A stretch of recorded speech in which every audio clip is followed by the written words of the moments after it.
If you're drawn to stories where love turns into something far darker, hit subscribe now. Because this one doesn't just cross the line, it erases it completely.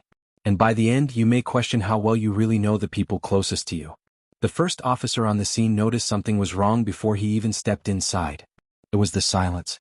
Not the peaceful kind, but the heavy, suffocating stillness that clung to the house like something had been waiting. The front door of the suburban home stood slightly open, just enough to suggest someone had either left in a hurry or never made it out at all. Inside, the air was thick, unmoving. "Police!" the officer called out, his voice echoing through the hallway. No answer. He stepped forward slowly, hand resting near his holster, eyes scanning every corner. The living room looked normal at first glance, furniture in place, no signs of a struggle. But then he noticed the details. A chair slightly out of position. A glass tipped over on the table. And something darker, something just beyond the hallway. By the time backup arrived, the house was no longer just a welfare check. It was a crime scene. 3 bodies were discovered inside that home. A father, a mother, a brother. All gone. No forced entry. No signs of a break-in. No immediate explanation. But one person was missing. Grant Amato. Just hours earlier, nothing about the neighborhood suggested violence. It was quiet, predictable, the kind of place where people waved at each other from their driveways and locked their doors out of habit, not fear. The Amato family had lived there for years. They weren't perfect, but they were stable. Hardworking. Ordinary. Grant, the youngest son, had once been on a completely different path. Intelligent, soft-spoken, with a background in healthcare, he had the kind of future most people would envy. But somewhere along the way something shifted. And no one realized how far it had gone. Detectives began building the timeline almost immediately. The last confirmed activity inside the house placed the family together the previous evening. Nothing unusual. No emergency calls. No reports of disturbances. Just a normal night that somehow ended in silence. Neighbors reported nothing. No gunshots. No screams. Nothing. It was as if whatever happened inside that house had been contained, controlled, intentional. Grant quickly became the center of attention, not just because he was missing, but because of what investigators began to uncover about his life in the weeks leading up to the murders. At first it seemed minor. Financial issues. Unusual spending. But then the numbers started to add up. Thousands of dollars had been withdrawn over a short period of time. Bank records showed repeated transfers, small amounts at first, then larger, more frequent. The money wasn't going toward bills or loans or anything that made sense. It was disappearing. And it was all leading to one place. An online relationship. At first glance, it sounded almost harmless. Grant had been spending time on a live streaming platform, interacting with a woman he had never met in person. She was charismatic, engaging, and knew exactly how to keep his attention. The kind of presence that made viewers feel like they mattered. But for Grant, it wasn't just entertainment. It was real. Investigators later described it as a complete emotional investment. He wasn't just watching, he was communicating, sending money, building what he believed was a genuine connection. A relationship. But there was one problem. It wasn't mutual. The deeper detectives dug, the more disturbing the pattern became. Grant had sent tens of thousands of dollars. Money he didn't have. Money that didn't belong to him. At some point his family found out.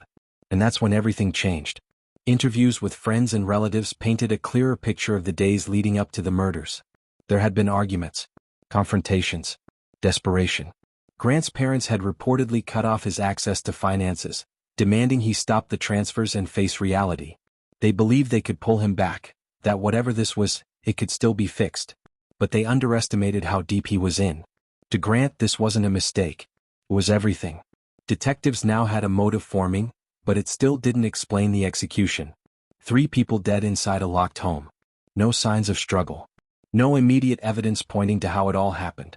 And Grant, still missing. Then came the first real break in the case. A digital trail. Grant's phone records showed activity after the estimated time of death. Messages. Search history. Movement. He hadn't disappeared in panic.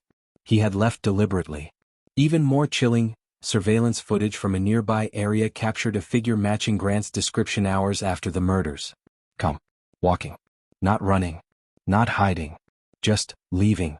By the end of the first 24 hours, the investigation had shifted completely. This was no longer a mystery about what happened inside that house. It was a manhunt. But as detectives reviewed one final piece of evidence recovered from Grant's computer, the case took an even darker turn. Because buried deep in his search history and messages was something they hadn't expected to find. Not just obsession. Not just desperation. But planning. Detailed. Calculated. And far more intentional than anyone had imagined. And in that moment, one question changed everything. Was this ever about love at all, or had it been something far more dangerous from the very beginning? By the second day, the search for Grant Amato had already stretched beyond the quiet neighborhood where everything began. Tips were coming in from nearby counties. Patrol units were checking hotels, highways, gas stations, anywhere someone might pass through unnoticed. His photo had been circulated. His name was now attached to a triple homicide. But what unsettled investigators most wasn't that he had disappeared. It was how calm he appeared while doing it. Back at the house, forensic teams continued their slow, methodical work. Every inch of the home was examined. Floors, walls, furniture, nothing was left untouched. And as the evidence came together, a clearer picture of that final night began to form. The killings had not been chaotic. They had been controlled. Each victim had been shot at close range. No signs of a struggle suggested they hadn't seen it coming, or hadn't had the chance to react. There were no overturned tables, no broken objects, no desperate attempts to escape. It was quiet, deliberate, and deeply personal. Detective Harris stood in the hallway reviewing the layout again and again. 3 victims. 3 locations inside the same home. No forced entry. No defensive wounds. This wasn't a snap decision, he muttered. This was planned. And now, with what they'd found on Grant's computer, that theory was becoming harder to ignore. The digital evidence was extensive. Search histories revealed a disturbing progression. Questions about firearms, timelines, and methods. Nothing overly explicit, nothing that would raise alarms on its own. But taken together, it formed a pattern. Preparation. Careful, incremental, and hidden behind normal browsing activity. Even more telling were the messages. Grant's conversations with the woman he believed he was in a relationship with had grown increasingly intense. At first, they were harmless, compliments, casual exchanges, small financial tips. Then the tone shifted. He began sending larger amounts of money, often accompanied by messages that hinted at urgency. A need to prove himself. A desire to maintain her attention at any cost. And when the money started to run out, the messages became desperate. Investigators discovered that in the days leading up to the murders, Grant had been cut off completely. His family had intervened. They had taken control of his finances, removed his access to accounts, and reportedly confronted him directly about the situation. They believed he was being manipulated, and they were right. But for Grant, it wasn't manipulation. It was rejection. Not just from the woman online, but now from his own family. Detectives tracked his financial activity further. What they found was staggering. Over time, Grant had drained tens of thousands of dollars, much of it taken from family resources, to support the illusion of a relationship that only existed on a screen. And still it wasn't enough, because the messages revealed something else. He believed he was close to meeting her. That if he could just send more, just prove his commitment one final time, everything would become real. But reality had already closed in on him. And his family had become the barrier standing in the way. As the investigation deepened, another critical detail emerged. A timeline. The final hours before the murders. Grant had been home that evening. There were no signs he had left prior to the incident. Phone data confirmed his presence. Internet activity placed him inside the house. And then, nothing. A gap. A window of time where everything went silent. No calls. No messages. No activity. Just a complete break in the digital record. That's when it happened, Harris said quietly, staring at the timeline. It was the only moment unaccounted for. And the only moment where 3 lives ended. But what came after that gap was even more disturbing. Because when Grant's digital activity resumed, it wasn't chaotic. It was methodical. He had searched for directions. Looked up nearby locations. Checked travel routes. There was no panic. No confusion. No attempt to call for help or explain what had happened. Instead, it looked like someone following a plan. Surveillance footage from a nearby gas station confirmed part of that plan. The timestamp placed Grant there just hours after the estimated time of death. He walked inside, purchased items, and left without drawing attention. No hesitation. No visible distress. Nothing to suggest that, just hours earlier, he had been inside a home where 3 people were killed. He doesn't look like someone running, one officer observed while reviewing the footage. Harris nodded. Because he doesn't think he's running. The manhunt intensified. Authorities expanded the search radius, focusing on locations tied to Grant's digital history. Hotels near major roads. Areas where he might have stopped. Places connected to the online identity he had become obsessed with. Because one question was now driving the investigation forward. Where was he going? Then came another breakthrough. A hotel registration. Not far from the area. A name had been used, an alias, but the surveillance footage told a different story. It was Grant. Inside the room, investigators would later find something that shifted the entire case again. His phone. His laptop. And evidence that he hadn't been trying to disappear at all. He had been staying connected. Still messaging. Still sending money. Still talking to the woman at the center of everything. But one message sent after the murders stood out from the rest. It wasn't desperate. It wasn't emotional. It was calm. Almost relieved. And as detectives read through it, the weight of what they were dealing with became undeniable. Because whatever had happened inside that house, it hadn't ended there. It had followed him. And it was still unfolding in real time. The question was no longer just where Grant Amato was. It was what he was planning next. By the time investigators entered the hotel room, whatever version of Grant Amato they thought they were chasing had already begun to unravel. The room itself was almost disturbingly ordinary. The bed was made. The curtains were half drawn, letting in a dull gray light. On the small desk near the window sat his laptop, still open. His phone rested beside it, plugged into the charger. There were no signs of panic. No rushed packing. No attempt to wipe everything clean. If anything, it looked like someone who had planned to come back. But Grant was gone. Detective Harris stepped inside slowly, scanning the room with the same quiet intensity he had shown at the house. "Lock it down," he said. "Everything gets processed." Forensics moved in immediately, but Harris's focus stayed on the laptop. Because whatever had driven Grant to that house, whatever had pushed him past the point of no return, it was likely still inside that machine. The messages were still open. Dozens of conversations stretching back weeks. Most were one-sided bursts of attention. Compliments, questions, promises. And threaded through all of it the same name. The same woman. The person Grant believed he was in love with. At first, nothing seemed unusual. She responded occasionally. Short replies. Carefully timed. Just enough to keep the connection alive. But the deeper investigators read, the clearer the pattern became. She wasn't building a relationship. She was maintaining an illusion. Grant's messages told a different story. He spoke about the future. About meeting in person, about starting a life together, about leaving everything behind. He described sacrifices he had made, things he had done for them. And then, buried among those messages, Harris found the one that made him stop. It had been sent after the murders. "I fixed it," Grant had written. A pause in the thread followed, as if he had been waiting. Then another message. "No one will get in the way now." Harris leaned back slowly, exhaling under his breath. This wasn't just obsession. This was justification. The room grew quieter as the weight of that realization settled in. Because Grant didn't see what he had done as destruction. He saw it as removal. An obstacle, eliminated. But the most unsettling part wasn't the message itself. It was the response. Minutes later, the woman had replied. Short. Detached. She didn't ask what he meant. Didn't question the statement. Instead, she shifted the conversation, redirecting it back to money, to attention, to the same cycle that had been playing out for weeks. As if nothing had happened. As if whatever Grant had done didn't matter. "That's it?" one of the investigators muttered, staring at the screen. "That's all she says?" Harris didn't answer immediately. Because in that moment, something became painfully clear.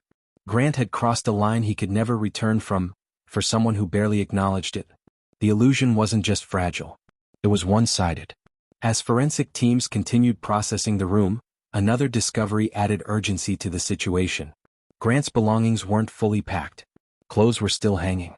Personal items were left behind. Even his identification remained in the room. Which meant one thing. He hadn't planned to stay gone for long. "He's still close," Harris said.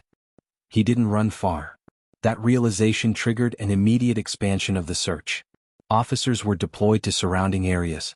Nearby businesses were contacted. Traffic cameras were reviewed again, this time focusing on a tighter radius. Because now the timeline had shifted. Grant wasn't escaping. He was moving with purpose. And whatever that purpose was, it wasn't finished. Hours later, a new lead came in. A sighting.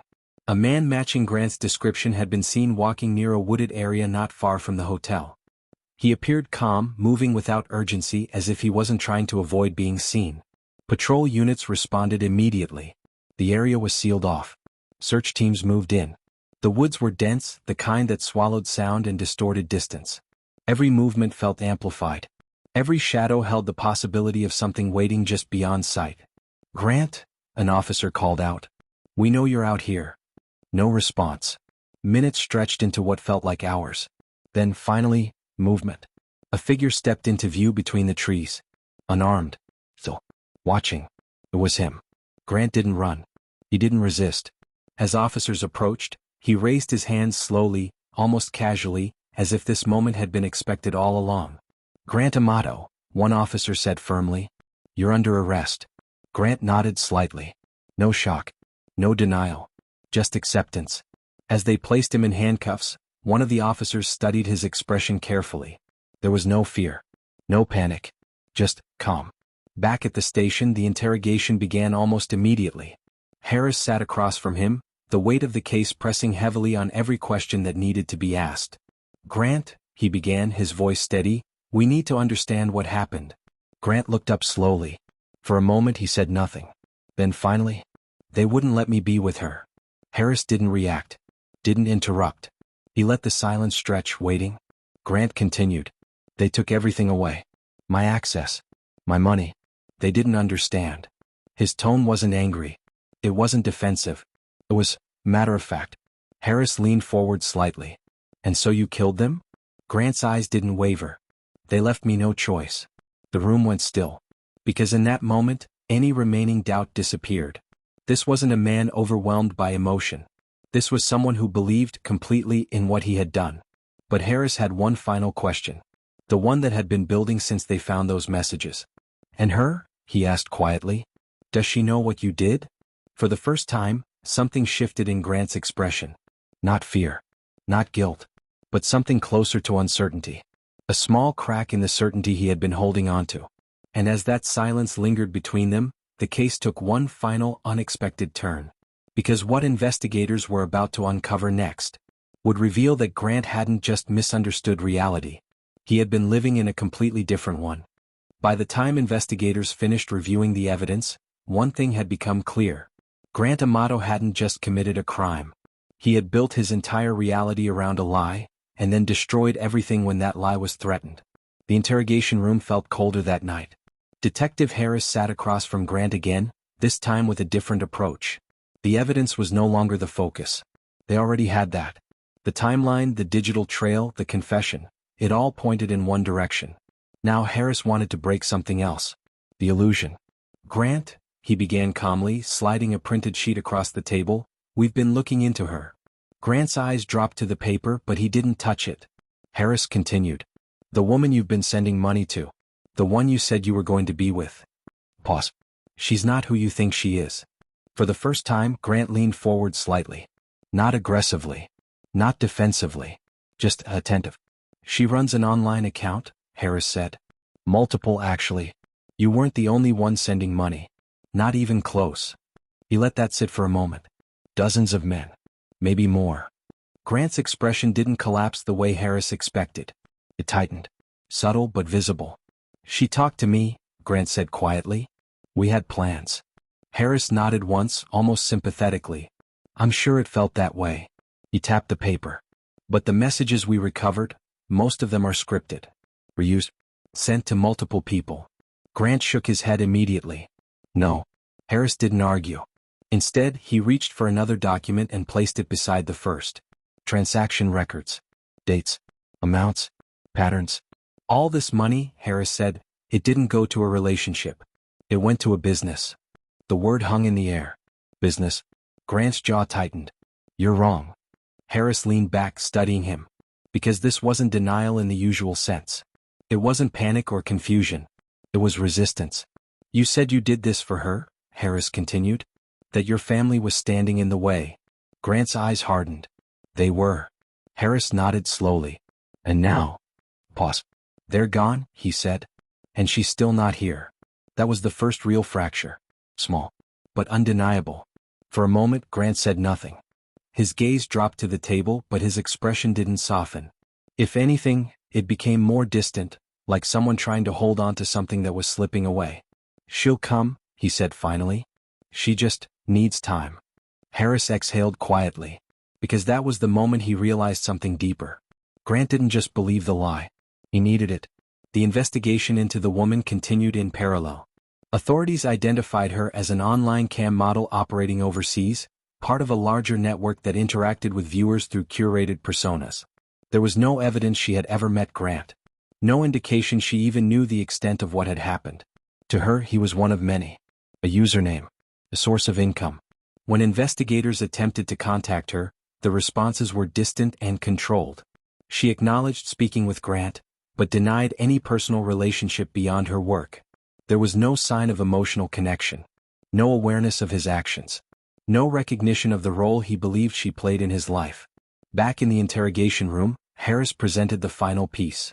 A recorded segment of her responding to another client. Same tone. Same phrases. Nearly identical to what Grant had received. Grant watched in silence. No reaction. No outburst. Just stillness. "It's the same," Harris said quietly. "Because it was never just you." The room felt heavier than before.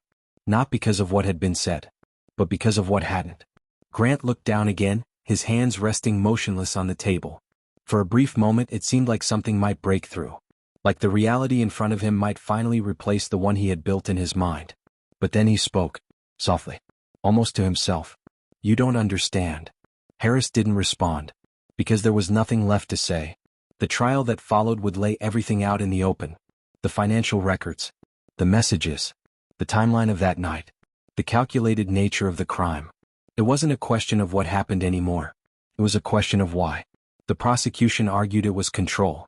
Obsession. A refusal to accept reality. The defense pointed to psychological deterioration. Isolation. A mind that had blurred the line between fantasy and truth. But for the families, for the investigators, and for anyone who followed the case, the details all led back to the same unsettling conclusion.